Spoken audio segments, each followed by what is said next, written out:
What's up, everybody? Schuyler Callihan here with another episode of Between the Ears. We're going to go a little short today, a little longer on Sunday. We're going to talk about something that's already been discussed, probably all over the place. It's been on our site, and that is the future of WVU football and what ESPN says about it. So we'll get into that here in just a second. But first, again, if you haven't yet been able to help out the people in the Northern Panhandle, Wheeling, I know some other counties are affected in West Virginia with the flash flooding, please do everything that you can to help out those people that need your support. They need all of our support at this time. A lot of people have been displaced from their homes or going through tragedy. Some have lost loved ones, so it's a difficult time up there in the Northern Panhandle. Please make sure that you can help them out if you can. I'm going to put a link in the description of this YouTube video to where you can go donate some money if you're not able to be in driving distance. You can at least donate some money. I believe it's to United Way, and they'll get the money allocated to the people that need it. So, anyways, back to a more lighter note, a more lighter situation, I guess you could say, is the West Virginia football future prediction outlook. I don't know what you really want to call it, but it doesn't look too good according to ESPN, who Adam Rittenberg says the Mountaineers are number 66, I believe, or number 68. How many ever teams there are? Um, yeah, 66. Only ahead of Stanford and Purdue in the entire Power Four in terms of their future outlook. And this is putting a lot of different things together. That's the current quarterback that's in place, whether or not that quarterback has star power, has a chance to be a multi-year starter, star power on the rest of the roster, the coaching staff that's in place, and the coordinators, the NIL situation. It's literally everything that you could think of under the sun that helps kind of put these rankings together. And to be honest with you, I'm befuddled. I don't expect West Virginia to be in the top 25 of these rankings. I don't expect them to be in the top 30.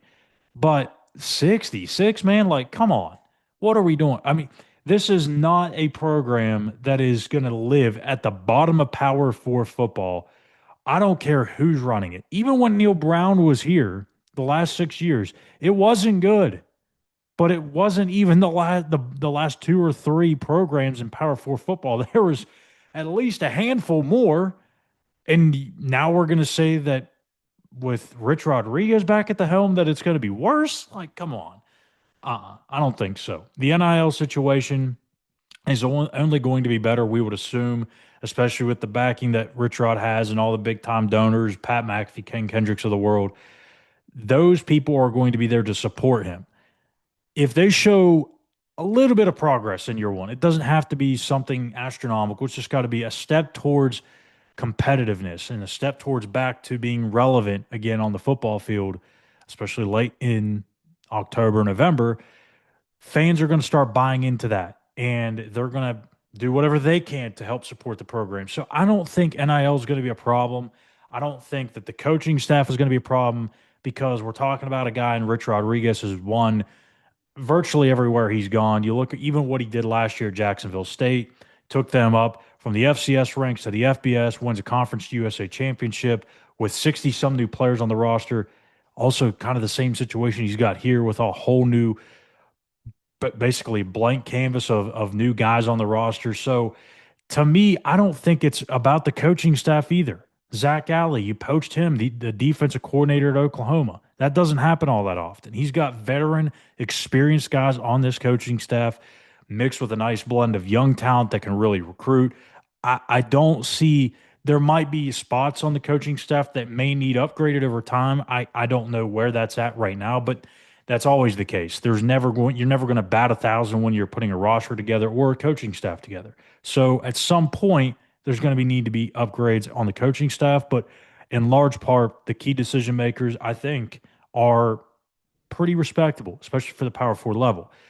And when you look at the other things, the quarterback situation, I don't know what that's going to look like. Is it going to be Nico?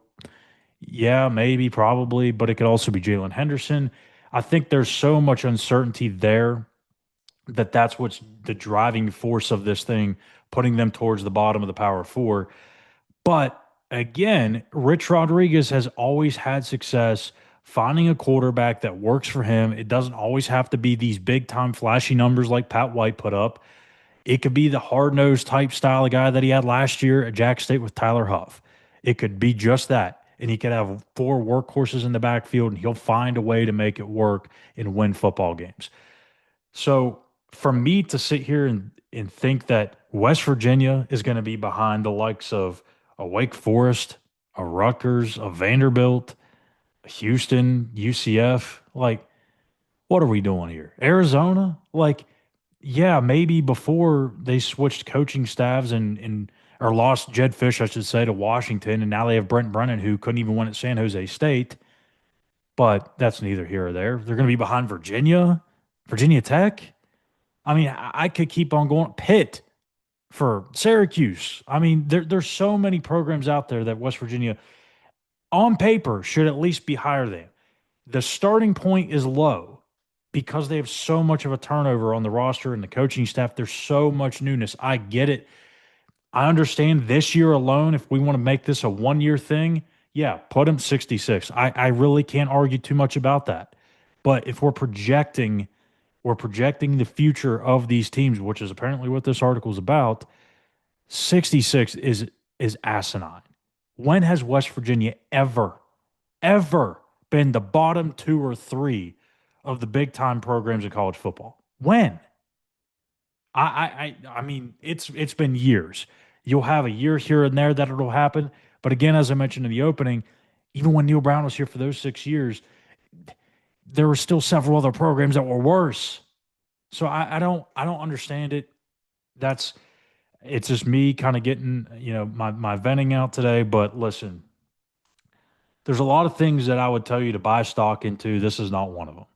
The one thing I will tell you to buy stock into is that this team is going to slowly but surely get better year over year, and you're going to see the type of progress that you would expect from a new coaching staff and one that knows what they're doing and knows how to put a roster together, knows how to develop talent. It's going to take some time. It's not going to be year 1. It might not even be year 2. But year 3, things should be off and running, and they should be in the mix, playing for something bigger than just a bowl game. So that's going to do it for me here today. I know it was a quick episode. We got to get this one out. So I'll be back here on Sunday. We'll get a little bit deeper on something on Sunday. So make sure, again, you hit that like button and subscribe to your YouTube page here at West Virginia on SI. Give us a follow on X at SI_WU. You can follow myself at Callihan_. That's going to do it for us here on Between the Ears. We'll see you back here on Sunday.